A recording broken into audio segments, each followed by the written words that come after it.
शराब घोटाला है क्या, तो मैं आपके सामने कुछ नंबर्स रखती हूँ, आम आदमी चाहे ताकि समझ सके। 1000 गुना का फायदा कारोबारी को हो रहा है। जो शराब बेचने वाला है उसे हर बोतल पर 10 गुना ज्यादा फायदा हो रहा है। अरे बहन चोद बवाल, जुम करो। अरे मान लीजिए आर के ब्रांड की एक बोतल है 750 ml की।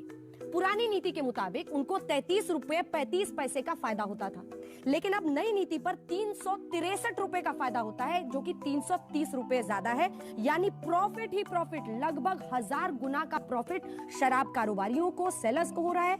लेकिन सरकार का रेवेन्यू 99% नीचे गिर रहा है। अरे बाप रे, ये तो धोती खोल रहा है। ऐसी क्या आपका मोह है शराब बेचने वालों से? देखिए, कि आपने उनको फायदा ही फायदा कर मुझे नहीं मालूम कि ये सारी जानकारी या आंकड़े आपको कहाँ से मिले। क्या बोला तूने? जो शराब नीति मौजूदा है मैं उसके बारे में कुछ चीजें बता दूं, क्योंकि कई तरह के भ्रम फैलाए जाते हैं। भारतीय जनता पार्टी के लोग ये कहते हैं, आरोप लगाते हैं कि दिल्ली में शराब पीने की उम्र 18 साल हो गई। आपने सुना होगा, आपके ही चैनल पे मैं आया था तो कह रहे थे कि 18 साल उम्र कर दी। अभी मजा आएगा ना भिड़ो। दिल्ली में शराब पीने की उम्र 25 साल है। नोएडा में जहां हम लोग बैठे हुए स्टूडियो में, इस इलाके में 21 साल है। गुड़गांव चले जाइए जहां पे भारतीय जनता पार्टी का शासन है, वहां पे 21 साल है।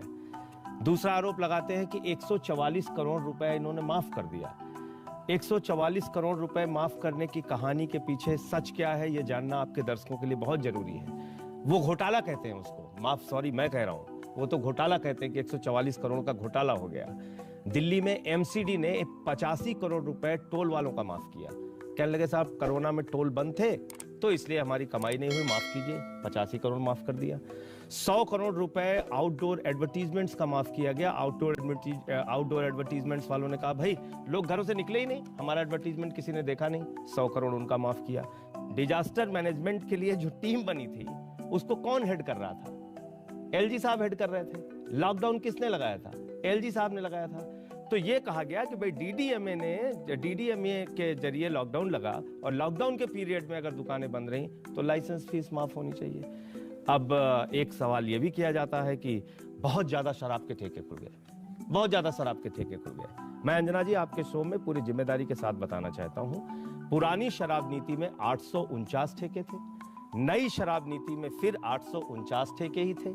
जो एलजी ने क्लॉज लगाया कि नॉन कन्फर्मिंग एरिया में शॉप्स नहीं खुलेंगे, जिसके कारण से दुकानें रह गई कुल 468 और धीरे धीरे करके पहले 849 की जगह 644 खुली, 644 से फिर कम होते होते 468 हो गई, फिर और 300 कुछ के करीब हो गई।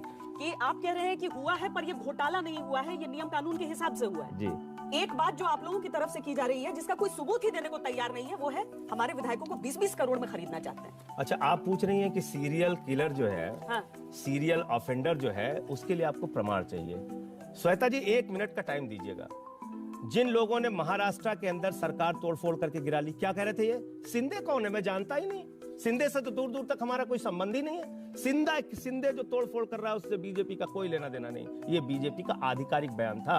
अभी क्या हो रहा है वहां? खोखा 50 खोखा, 50 खोखा। ये भारतीय खोखा पार्टी है। महाराष्ट्र में इन्होंने तोड़ के सरकार बनाया, कर्नाटक में तोड़ के सरकार बनाया, मध्य प्रदेश में तोड़ के सरकार बनाया, गोवा में तोड़ के सरकार बनाया, अरुणाचल में तोड़ के सरकार बनाया, उत्तराखंड में तोड़ के सरकार बनाया। यही सबूत है कि दिल्ली में तोड़ रहे हैं। बिल्कुल।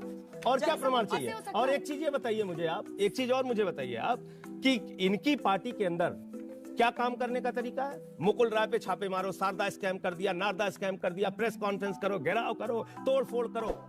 मुकुल राय साथ में आओ, राष्ट्रीय उपाध्यक्ष बन जाओ बीजेपी के, पवित्र हो गए।